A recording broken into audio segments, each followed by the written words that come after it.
আসসালামু আলাইকুম everyone, welcome back to my channel. আজকে আমি আপনাদের সঙ্গে শেয়ার করব সামান্য পরিমাণ মুরগির মাংস এবং ডাল বাটা দিয়ে মজার এই ইফতার আইটেম। এটা কিন্তু খুবই মজার হয় খেতে, আর এটা ইচ্ছা করলে পোলাওয়ের সঙ্গেও পরিবেশন করতে পারেন। আর এখনও যারা আমার চ্যানেলটি সাবস্ক্রাইব করেননি তাদের জন্য সাবস্ক্রাইব করার অনুরোধ রইল। এ পর্যায়ে তৈরি করার জন্য আমি প্রথমে নিয়ে নিচ্ছি মসুর ডাল এবং খেসারির ডাল। ভিজিয়ে রেখেছিলাম সমপরিমাণ।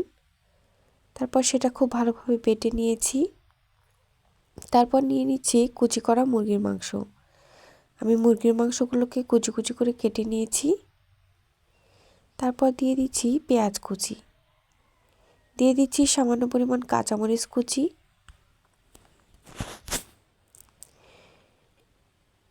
এ পর্যায়ে দিয়ে দিচ্ছি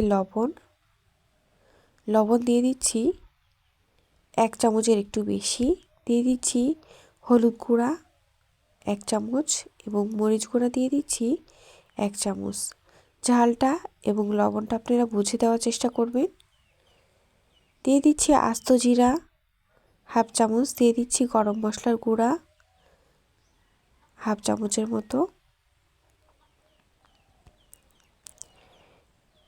এ পর্যায়ে দিয়ে দিচ্ছি আদা রসুন বাটা 1 চামচ দিয়ে সম্পূর্ণ উপকরণ খুব ভালোভাবে মিক্স করে নিচ্ছি। উপকরণগুলো খুব ভালোভাবে মিক্স করে নিতে হবে, একদম হাত দিয়ে খুব ভালোভাবে মাখিয়ে নিতে হবে, যাতে মাংসের মধ্যে মশলাগুলো খুব ভালোভাবে ঢুকে যায়। আর কিছুক্ষণ এটাকে রেখে দিতে হবে। তারপর দিয়ে দিতে হবে ডাল। আমি যে সামান্য পরিমাণ মসুর ডাল এবং খেসারি ডাল ভিজিয়ে রেখেছিলাম সেটা কিন্তু আমি বেটে নিয়েছি। বেটে খুব ভালোভাবে এর সঙ্গে মিক্স করে দিচ্ছি।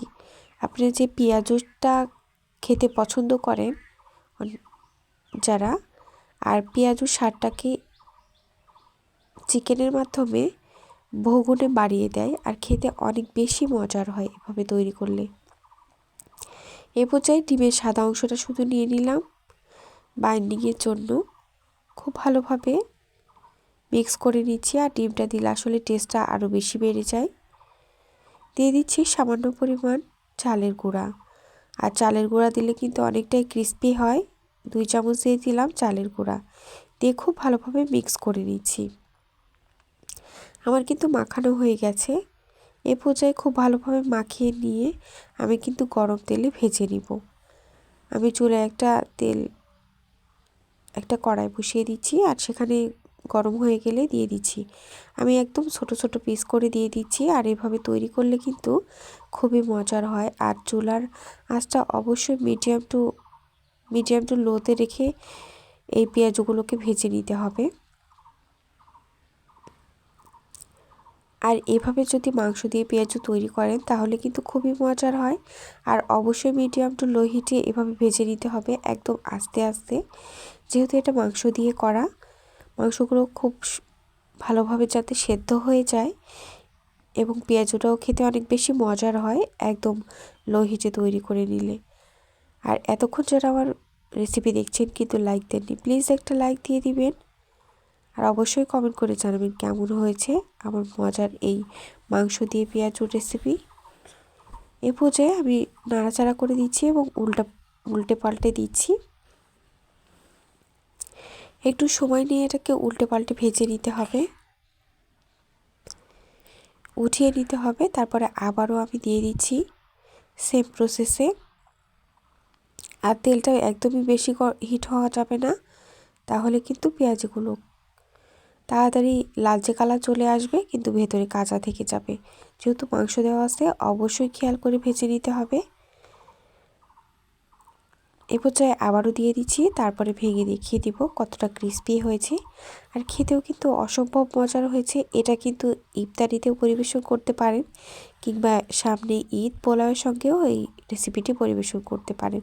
আর বিকেলের নাস্তায় বাচ্চাদের খুবই পছন্দ করবে। এ পর্যায়ে উল্টো পাল্টে ভেজে নেওয়ার পর সবগুলো আবারও উঠিয়ে নিচ্ছি। কতটা লোভনীয় দেখতে হয়েছে, খেতেও হয়েছে অসম্ভব মজার। এ পর্যায়ে সবগুলো উঠিয়ে দিচ্ছি।